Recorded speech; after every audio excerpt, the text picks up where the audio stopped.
Negative सोचें तो मेरे ख्याल से ये एक सिंगर है, नेक्स्ट टाइम 2-3 और होंगे जो इंडिया के लिए गाना गाएंगे। था कि इस वक्त भारत का इतना ज्यादा इन्फ्लुएंस है वॉशिंगटन डीसी के अंदर कि वो कभी भी किसी कीमत पर भी उनको नाराज करके आपके साथ रिलेशनशिप नहीं रखना चाहेंगे। Sisters and brothers of India, as you stand on the brink of another Independence Day, let us reflect upon the extraordinary journey that has brought you here. तो मैं तो अब भी कहता हूँ कि सारे जहां से प्यारा हिंदुस्तान हमारा। और दूसरा, अगर देखें, आप एक मिनट के लिए अमेरिकन बन के जरा सोचें, आप उनको क्या ऑफर कर सकते हैं? What you have to offer?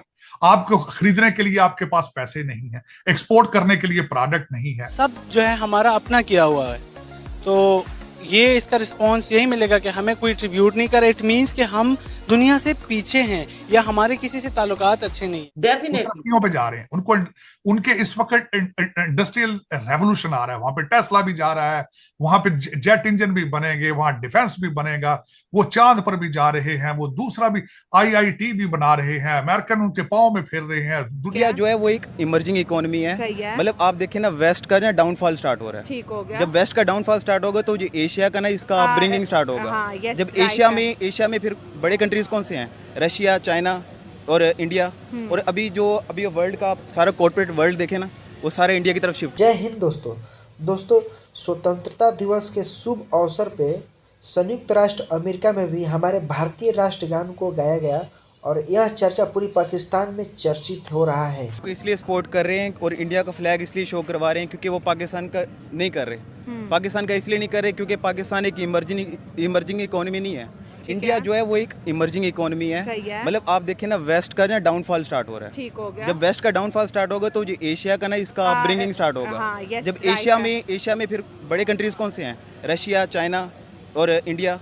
और अभी वर्ल्ड का सारा कॉर्पोरेट वर्ल्ड देखे ना, वो सारे इंडिया की तरफ शिफ्ट हो रहे हैं। क्यों? ये तो होगा कि उसमें चीप लेबर है। चीप लेबर तो चाइना में भी है, लेकिन चाइना में जो रियल एस्टेट की वो है ना, मतलब कोस्ट है, वो बहुत हाई है। ठीक है। इंडिया दो हिसाब से मतलब बेटर ऑप्शन है, मतलब पूरे वर्ल्ड के कॉर्पोरेट वर्ल्ड के लिए, क्योंकि उनका जो इंफ्रास्ट्रक्चर और उनका जो मतलब लैंड वाइज उनकी प्राइस बहुत कम है, उनकी लेबर कॉस्ट बहुत कम है। सर, सियासी तौर पे भी तो स्टेबल है ना।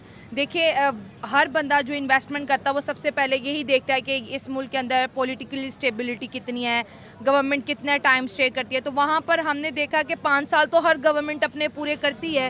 तो ये चीज़ भी तो दुनिया को अट्रैक्ट कर रही है ना कि एक स्टेबल इकोनॉमी, एक स्टेबल डेमोक्रेसी है। वो और स्टेबल इसलिए कह रही है क्योंकि उसको आपने पाकिस्तान से जैसे आप देख रहे हैं सर, क्या ये खबर है कि 15 अगस्त को as a national day celebrate किया यूएस में? इस वक्त इसमें कोई शक शुबा नहीं है कि भारत के और अमेरिका के relationship they are at the highest level. उसकी वजह यह है कि अमेरिका का सबसे बड़ा चैलेंज इस वक्त अगर देखा जाए तो वो चाइना है, और उन्हें पता है, और इंडियन ओशन के अंदर उन्हें पता है, ताइवान, यूक्रेन के बाद अगला जो होगा, जो युद्ध का मैदान जो होगा सजेगा, वो यूक्रेन होगा। और उसमें अमेरिका इस वक्त ज्यादा से ज्यादा रिलाय कर रहा है भारत पे, उनकी इंडियन ओशन में उनकी सपोर्ट के लिए, और ये सब चीजें।